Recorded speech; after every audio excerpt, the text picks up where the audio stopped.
नमस्कार, श्री स्वामी समर्थ. मी अर्चना आणि तुम्ही पाहत आहेत स्वामी भक्ती मराठी. मित्रांनो, 10 एप्रिल 2024ला आहे स्वामी प्रकट दिन.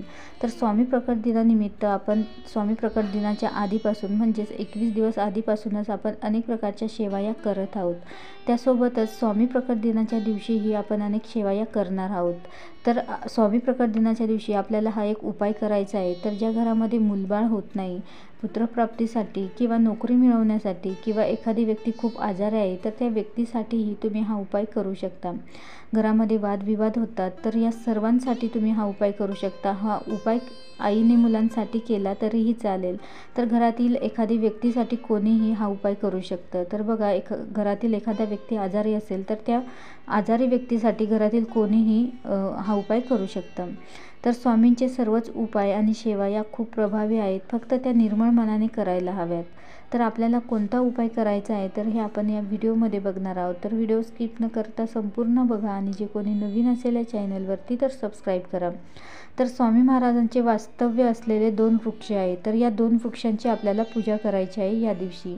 तर वटवृक्षाला चिरंजीवी म्हटले जाते. म्हणजे या वृक्षाखाली बसूनच तुम्ही कोणतीही साधना किंवा सेवा केली तर ती फळाला जातेच. कारण स्वामी या वृक्षामध्ये वास करतात, म्हणून या वृक्षाची सेवा करणे स्वामींची सेवा करणे असे म्हटले जाते.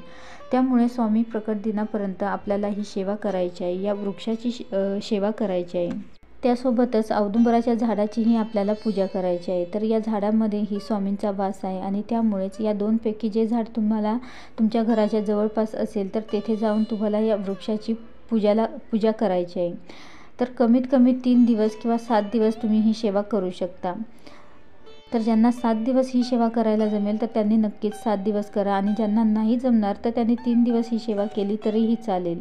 त्यासोबतच ज्यांना मासिक धर्म असेल तर तुम्ही ही सेवा करू नये. तसेच ही सेवा करत असताना मांसाहार करायचा नाही. तर बघा, 3च दिवसांची सेवा आहे किंवा 7च दिवस आहे, जास्त दिवसही नाही लागणार. तर तुम्ही मांसाहार हा अवश्य टाळावा. ही सेवा करताना मांसाहार करू नये. तर या सेवेसाठी आपल्याला लागणार आहे 2 फुलवाती. तर 2 फुलवाती घ्यायची आहे आणि त्यानंतर एक दिवाही घ्यायचा आहे. तर दिवा तुम्ही कोणताही घेऊ शकता आणि या दिव्यामध्ये आपल्याला या 2 फुलवाती तुपामध्ये भिजवून त्या घ्यायच्या आहे. त्यानंतर 3 पिवळी फुलं घ्यायची आहे. कोणतीही 3 पिवळी फुलं घेतली तरीही चालतील. त्यानंतर आपल्याला 3 अक्षता घ्यायच्या आहे, अख्ख्या अक्षता घ्यायच्या आहे आणि त्याही आपल्याला हळदीने पिवळ्या करून घ्यायच्या आहे. त्यानंतर धूपदीप घ्या, हळद कुंकू, अष्टगंध घ्या आणि एका तांब्यामध्ये पाणी भरून घ्यायचं आहे. त्यानंतर आपल्याला या वृक्षाजवळ जायचं आहे. वृक्षाजवळ गेल्यानंतर जे वृक्षाचं खोड आहे तर त्यावर आपल्याला थोडंसं पाणी घालायचं आहे. अर्धा तांबे पाणी घालायचं आहे आणि अर्धा तांबे तसंच पाणी ठेवायचं आहे.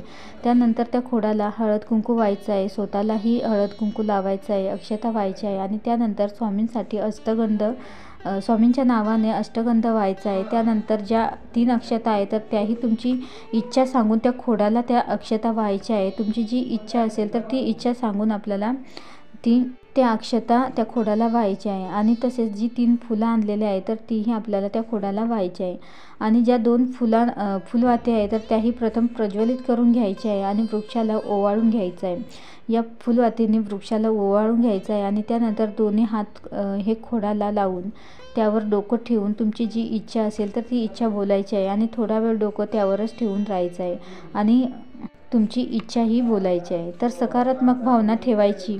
तर जी काही नकारात्मकता आहे तर ती आपल्यातील जी काही नकारात्मकता आहे तर ती ते खोड खेचून घेते. त्यानंतर जे अर्ध पाणी आहे तर ते आपल्याला त्या झाडाला 3 प्रदक्षिणा घालत ते पाणी थोडं थोडं करून आपल्याला ओतायचं आहे आणि प्रदक्षिणा घालताना देवाला इच्छाही बोलायची आहे. त्यानंतर ज्या वस्तू आपण नेलेल्या होत्या म्हणजे हळद कुंकू किंवा फुलं एक्स्ट्राचे असतील तर तेही आपल्याला तेथेच ठेवून यायचे आहे, त्या परत आणायच्या नाही. म्हणजे पाणी, फुलं, अगरबत्ती तर हे परत घरी घेऊन यायचं नाही.